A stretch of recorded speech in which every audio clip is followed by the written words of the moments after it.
Hello everyone, my name is Mehdi Kordnavasi and this is the part 2 of the chapter 2 using the building blocks of ITIL. And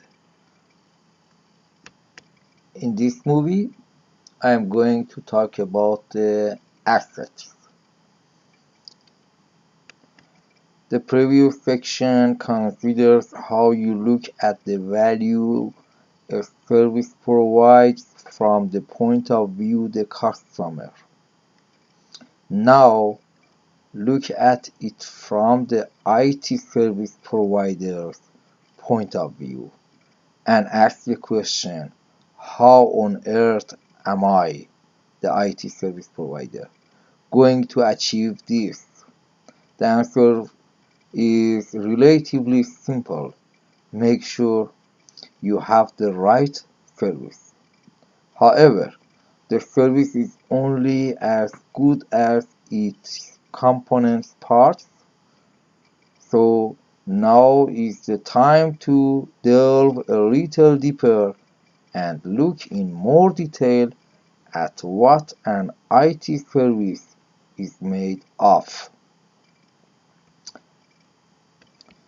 Every part of your service, whether tangible or intangible, is an asset, something of value. Or your house is an asset.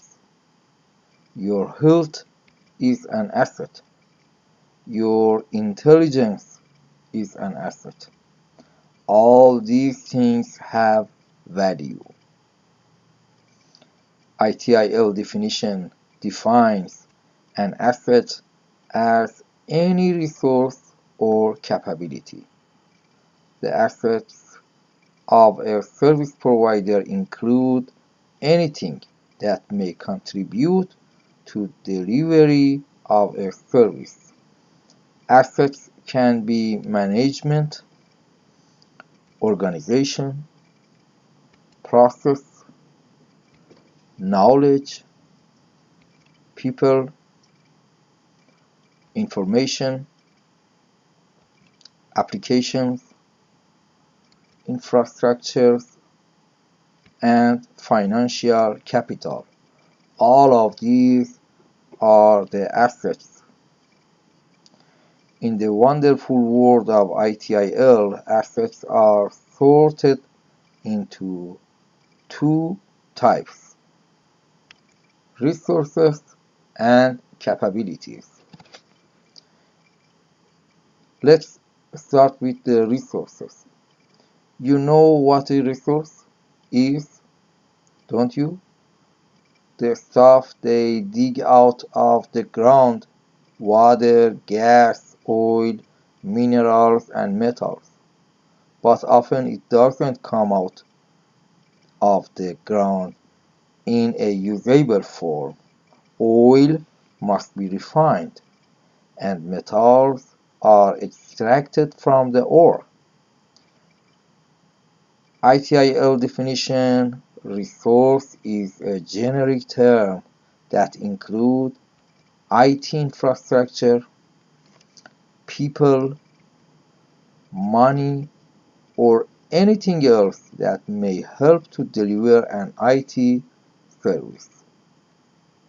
ITIL suggests there are 5 rough groups of resources that you need to deliver IT service. The first is application,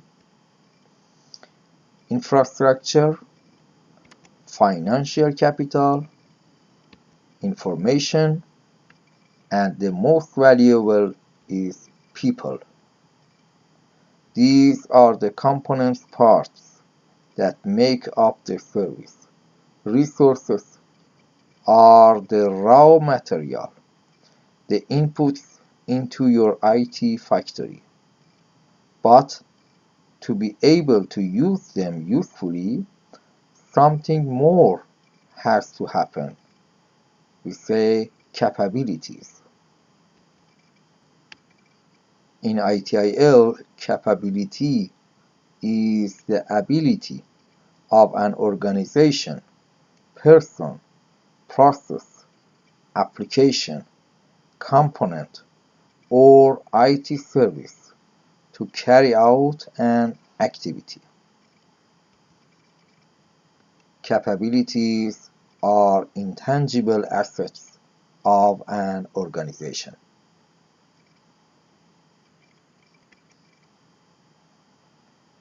In service management terms, capabilities tend to represent the collective ability of your organization to provide IT service. Capabilities are what make your organization or service distinctive. What distinguish you from your competitors or your services from other services. ITIL suggests there are 5 rough groups of capabilities that you need to deliver IT services. Knowledge, people, processes, management, and organization. Keep in mind forever what makes your organization special. What makes your organization special? Is it the staff you have that have particular knowledge and skills? Perhaps it's the way your organization is managed and organized that allows you to provide excellent IT service that meet the needs of your customers. Value. At Strategy and, we believe that value is created through what a company does, its capabilities, rather than what it has or sells. Only when you identify what you are great at and how this greatness matches with market needs do you have a value-creating strategy. Let's discuss what we actually mean by a capability. A capability is a combination of processes, tools, and systems, knowledge, skills, and behaviors, and organization that allows a company to deliver a specified outcome. This means capabilities are messy, complicated combinations of many factors. Companies may have hundreds of capabilities, such as the capability to invoice customers, the capability to procure office stationery, the capability to pay employees, and so on. But there are only a handful of capabilities that are truly essential for their business success, and at which they need to be better than anyone else. This is what we call the differentiating capabilities. For these differentiating capabilities to develop their full potential, they need to work together in a system. However, for now we'll focus on what an individual capability looks like in practice when successful. Let's take a look at the famous chips and snack brand Frito-Lay and its direct store delivery capability. Direct store delivery is a method of delivering products from a supplier directly to a retail store without going through a retailer's distribution center. DSD is not considered a highly differentiated capability today for everyone. Many consumer packaged goods companies use it. But Frito-Lay has managed to maintain a clear advantage in getting the right product to the right place at the right time. How do they do this? The processes that give it this capability include the structuring of drivers' jobs, how many and what stores they go to strike a balance between driving time, in-store time, and truck utilization. But what really distinguishes Frito-Lay's DSD processes is their high degree of standardization and end-to-end integration with zero tolerance for any features that may compromise frontline focus or executional excellence. Every salesperson knows exactly what is required of them and what process they are required to follow on every visit. It's this execution framework that turns Frito-Lay's DSD force into a well-oiled machine. Tools and systems adds to this capability. Frito-Lay are said to have invented the handheld computer to enable its DSD capability. Each salesperson is equipped with a device that has become an indispensable tool and information source. It walks the salesperson through his or her pitch in real time, suggests a highly accurate order based on previous orders and actual store inventory levels, and updates the salesperson's performance versus quota before and after each call. The handheld computer also supports micro-marketing and helps the salesperson develop tailored solutions for individual stores. Meanwhile, Frito-Lay's knowledge, skills, and behaviors that support this capability include the way drivers are able to build relations with store owners, identify and secure incremental shelf space in key areas of the store, and build promotional displays. In addition, frontline regional managers behave like owners and feel empowered to make local decisions to win the competitive battle on a store-by-store level. Then there's the organization of Frito-Lay. It combines sales, driving, delivering, and merchandising into drivers' jobs. It operates their fleet of 15,000 trucks that visit 400,000 customers across the US. The organization has few layers and highly decentralized decision rights in order to maximize effective responsiveness to competitive and customer dynamics at a regional and local level. Also, the incentive plan of the DSD force is closely linked with the sales of products at the stores. In summary, this specific direct store delivery capability helps make Frito-Lay one of the best performing globally distributed snack food companies in the world. So you can see why this capability matters. And to repeat the key message, a capability is a combination of processes, tools and systems, knowledge, skills and behaviors, and organization that allows a company to deliver a specified outcome. Okay, that was a good example about the resources and capabilities, and we watched to learn how the good managing of these assets will produce more benefits for the company. Let's talk about using your assets. The value that your service provides depends on using the right amount of your assets and organizing them in the right way. If I ask you to set up a new company tomorrow, do you think you could just employ a bunch of people, buy some equipment, throw the people in a building, and tell them to get on with it? I doubt it. You have to decide carefully how many people you need and what they will do, and then acquire the appropriate equipment and other assets to fit your overall purpose.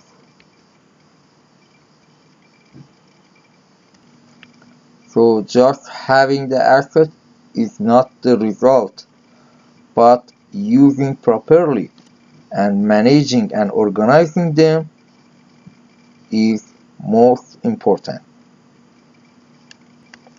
Subject. Let's talk about the process and definition of the process. Is a structured set of activities designed to accomplish a specific objective. Take one or more defined inputs and turns them into defined outputs. May include any of the rules, responsibilities, tools, and management control required to reliably deliver the outputs. May define policies, standards, guidelines, activities, and work instructions if they are needed. Often processes are described as a way of doing something. The point of using service management process for your organization is to describe how the organization wants things to be done in order to manage your IT services. This, of course, involves telling people how to do their jobs. So, what are the benefits of the process? Here are a few ideas. Better use of resources. Documented process means more predictable process and fewer mistakes. These ideas leads to less and more predictable resource usage. The next is consistency and accuracy. You provide a better service if things are done the same way every time, regardless of who is performing them. Better accuracy should mean fewer mistakes. The next is coordinating work across the organization. One of the most powerful aspects of process is that they help you coordinate activities that take place in different parts of organization. This is often known as breaking down technical silos. And the next is recording and traceability. Process help you build up information about how well you perform your processes and allow you to identify opportunities for improvement. Look at this picture. Here is a IT service provider company, and there are many people to provide the service working in this company, and the end user here communicate with the software application, and the process needs hardware and network components, or we say infrastructure, and also information needed stored and moved around the services in this company, and also knowledge to maintain the service and the process required to manage a service. Overall management of the service and the measurement required to judge its success. Organization or configuration of people and processes and other assets, and the communication necessary to provide the service.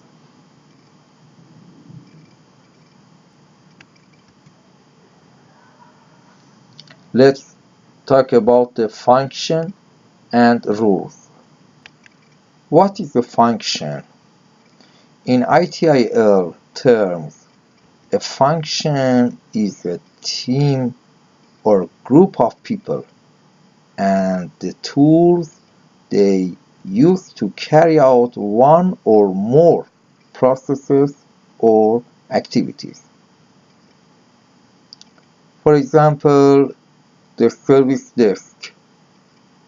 So a function is an organization unit, or put simply, a bunch of people in a room doing something. Every organization contains functions, departments, and teams. The sales department, the accounts department, the application development team, the operations support group, all are examples of functions. For example, you say you have a sales department rather than describing the jobs of the sales manager. The order takers, the call center, and so on. Functions also describe management and reporting structure, and so give you a better understanding of where you fit in the organization. Remember, the functional units in your IT organization are the source of the people who perform the activities of the service management process. The next concept is understanding rules.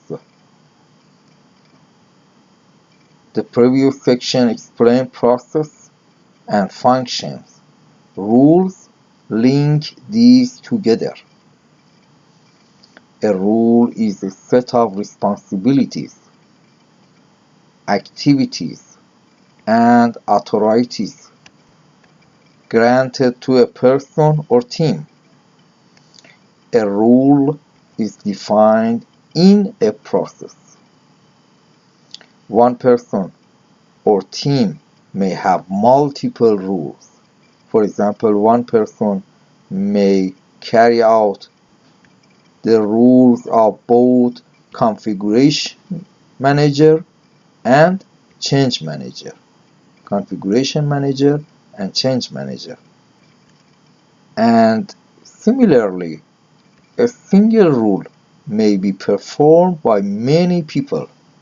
For example, many IT staff perform the rule of second line support, but some of them work in the application team and some work in the network team. For some examples of crucial rules, skip to the later section. Who does what? Looking at some important rules.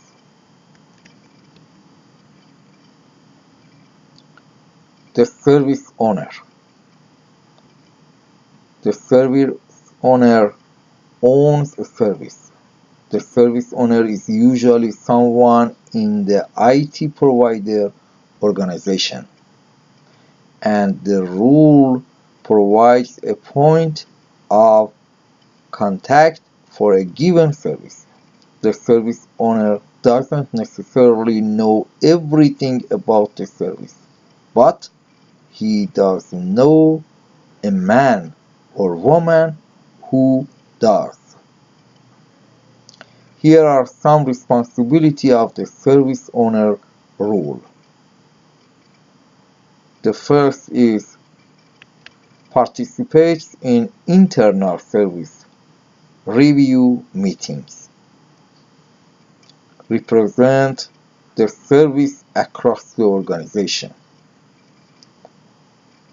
Represent the service in change advisory board meetings. Is responsible for continual improvement of the service and management of change in the service. And who is understands the service and its components.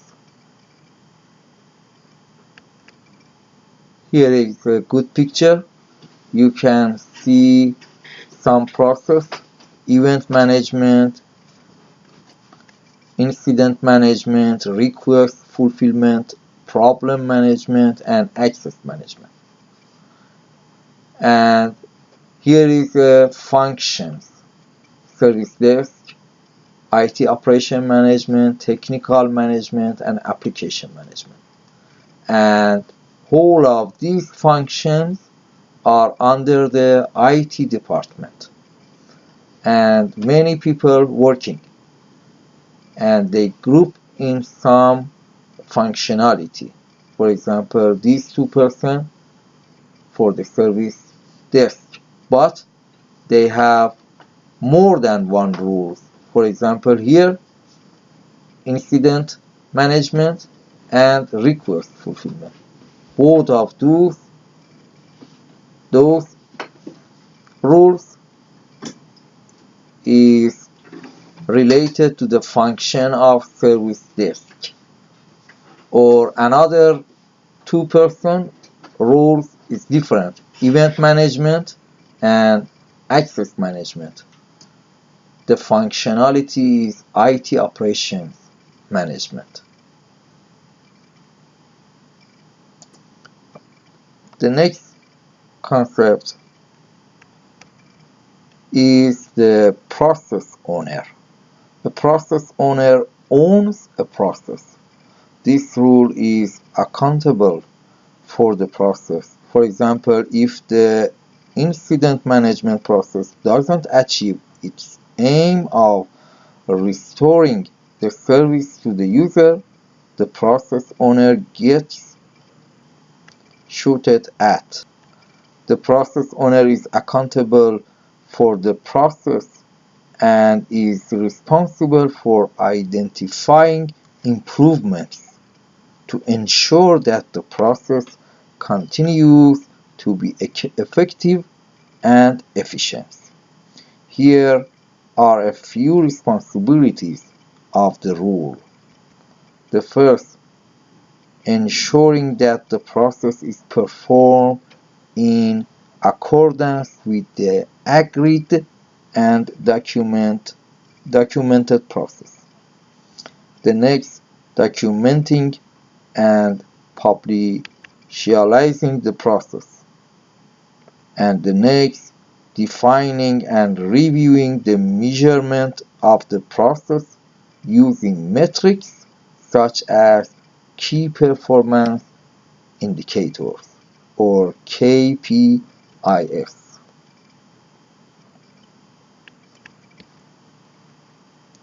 Let's talk about the process manager and practitioner. A process manager is responsible for operational management of a process. The process manager's responsibilities include planning and coordination of all activities required to carry out, monitor and report on the process. One process may have several process managers. For example, it may have regional change managers or IT service continuity managers for each data center. Remember, you must ensure that every service management process that you adopt has a defined process manager. Though this may, of course, be the same person as the process owner. And the next concept is the process practitioner. The process practitioner is the role that carries out one or many of the process activities. Basically, these people are the ones who do the work. However, it's important they have a clear list of responsibility related to the process that they get involved in. And the last and important concept in this chapter is understanding governance. Governance is concerned with control and the manner in which an organization is managed, particularly nowadays. Governance includes the necessary controls, policies, and guidance to ensure that an organization is managed fairly and transparently so that no wrongdoing or fraud can occur.